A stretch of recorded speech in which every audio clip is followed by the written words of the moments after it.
ఈ ప్రభుత్వం అధికారంలోకి వచ్చిన తర్వాత ₹1 కూడా కరెంటు బిల్లు పెంచలేదు. గడిచిన ప్రభుత్వం ఈ రాష్ట్రంలో దాదాపు 9 సంవత్సరాలు 9 సార్లు కరెంటు బిల్లు పెంచింది అని చెప్పి కూడా పోయినసారి కూడా చెప్పడం జరిగింది సార్. అన్నాం అధ్యక్ష. మరి 15,000 కోట్ల భారం ఎలా పెరిగింది? విద్యుత్ పెంచలేదు సార్, పెంచలేదు, పెంచము. ఎన్నికల్లో ఏమో సంపద సృష్టిస్తాము, ఆస్తులు సృష్టిస్తామని చెప్పారు అధ్యక్ష. ఇప్పుడైతే అప్పులు సృష్టిస్తూ ఉన్నారు అధ్యక్ష.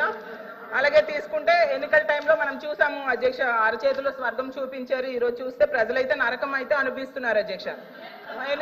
యాక్చువల్ గా ఎన్నికల్లో బాబు షూరిటీ భవిష్యత్ గ్యారంటీ అన్నారు అధ్యక్ష. ఇప్పుడైతే బాధుడి గ్యారంటీ అన్న టైపుగా అయితే పాలన ఉంది అధ్యక్ష. అది అందరూ అంగీకరించాల్సిన నిజం అధ్యక్ష. గతంలో జగన్మోహన్ రెడ్డి గారి పాలనలో ప్రజలకైతే అమ్మఒడి వచ్చేది, విద్యా దీవెన వచ్చేది, వసతి దీవెన, చేయూత, ఆసరి ఇవన్నీ వచ్చేవి అధ్యక్ష. రైతు భరోసా అన్ని వచ్చేది. ఇప్పుడైతే కూటమి దగా అనే పాలసీ మాత్రం వస్తూ ఉంది అధ్యక్ష. అంతకంటే ఇంకేం రావట్లేదు అధ్యక్ష. చివరిగా అధ్యక్ష 9 నెలల్లో తీసుకుంటే గతంలో శరవేగంగా జరుగుతున్న మెడికల్ కాలేజీల నిర్మాణం ఆగిపోయింది అధ్యక్ష. రాష్ట్రంలో ప్రభుత్వ హాస్పిటల్స్, పిహెచ్సిల నిర్మాణం ఆపేశారు అధ్యక్ష. ప్రభుత్వ పాఠశాలలో అభివృద్ధి పనులు ఆగిపోయి అధ్యక్ష. రైతు భరోసా కేంద్రాలు నిర్వీర్యమైపోయి అధ్యక్ష. సచివాలయ వ్యవస్థలు కూడా నిర్వీర్యమైపోయి ఉద్యోగులను కూడా కుదించేశారు అధ్యక్ష. 2,60,000 మంది వాలంటీర్స్ అయితే రోడ్డును పడేశారు అధ్యక్ష. వాలంటీర్స్ ఎంత దారుణంగా మోసం చేశారంటే ఎన్నికల టైంలో అధ్యక్ష ముఖ్యంగా రామానాయుడు గారు ఎంత ఘోరంగా అంటే అందరికంటే వాలంటీర్ లోకేష్ గారు మాట్లాడు అధ్యక్ష. వాలంటీర్ల చేత వాళ్ళే రాజీనామా చేయించారు, అంతా రాజీనామాలు చేయించారు సార్. మీరు రాజీనామా చేయించలేదా? కూర్చోండి. ఎల్ఓపి గారు రాజీనామా చేయించలేదా మీరు? ఒక్క నిమిషం సార్. మీరు తప్పుడు సత్య దూరం మాటలు మాడి లైవ్ లో మేము చెప్పేస్తాము, తర్వాత మేము వాకౌట్ చేసేస్తాము అని చెప్పి మీరు వెళ్ళిపోతారు. నాకు తెలుసు. వెళ్ళరా మీరు వాకౌట్ ఆకుని ఉంటే నేను మాట్లాడతాను. ఉంటారా?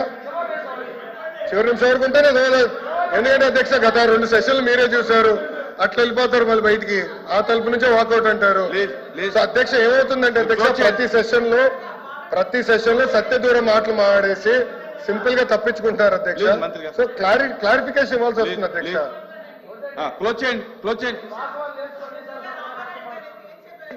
క్లోజ్ చేయండి. ఫైనల్ అధ్యక్ష 2 నిమిషాలు. చంద్రబాబు నాయుడు గారు, పవన్ కళ్యాణ్ గారు చెప్పారు, కావాలంటే వీడియో చూపిస్తాను అధ్యక్ష. మేము అధికారంలోకి వచ్చాక 5,000 నుంచి 10,000 చేస్తాము. 10,000 అవ్వగానే చించినాడ పూతరేకులు చాలా ఫేమస్, అవి ఇవ్వండి అని చెప్పారు అధ్యక్ష.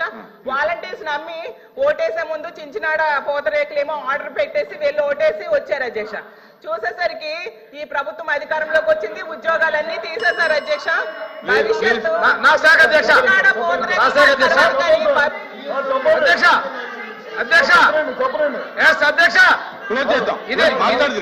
ఇదే సభలో 2023 ఆగస్టు నుంచి వాళ్ళు పెట్టిన వాలంటీర్లు రెన్యువల్ చేయలేదు అధ్యక్ష. రెన్యువల్ చేయకుండా లేని వాళ్ళు రాజీనామాలు డ్రామాలు ఆడతారు వీళ్ళు. మేము అనుకున్నాం బయట ఉన్నాం అధ్యక్ష. ఉన్నారేమో రెన్యువల్ చేస్తే జీతాలు ఇద్దాం అనుకున్నాం అధ్యక్ష. రెన్యువల్ చేద్దామని చూస్తే వాళ్ళు లేరు అధ్యక్ష. లేని వాళ్ళకి ఇవ్వలేకపోయాం, అసత్యాలు మాట్లాడతారు అధ్యక్ష. వీళ్ళు ఎంత పాల్కులాడినా, ఎంత సానుభూతి చూసినా వీళ్ళు చేసిన ద్రోహాన్ని వాళ్ళు గమనించారు అధ్యక్ష. వీళ్ళు చేసిన మోసాన్ని గమనించారు అధ్యక్ష. ప్రజలు వీళ్ళు తిరస్కరిస్తే వీళ్ళు ఇంకా నీతులు మాట్లాడతారు అధ్యక్ష. అయిపోయింది, 11తో కూర్చోబెట్టారు. అయినా కానీ ఆ రోజు అమ్మఒడి అది చేశాము. జనాలు తీర్పించారండి, జనాలు తీర్పించారు.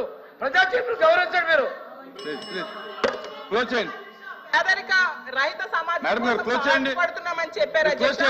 ఈ పథకాలన్నీ ఆపిస్తే, అలాగే చదువు, ఆరోగ్యం, ఉపాధి అవకాశాలు దెబ్బతీస్తే పేదరిక రహిత సమాజం వస్తుందని అడుగుతున్నాను అధ్యక్ష. చివరిగా అధ్యక్ష కూర్చోండి. అయిపోయింది, కూర్చోండి. గారి ప్రసంగం తీవ్రమైన నిరాశకు గురి చేసిందని తెలియజేస్తున్నారు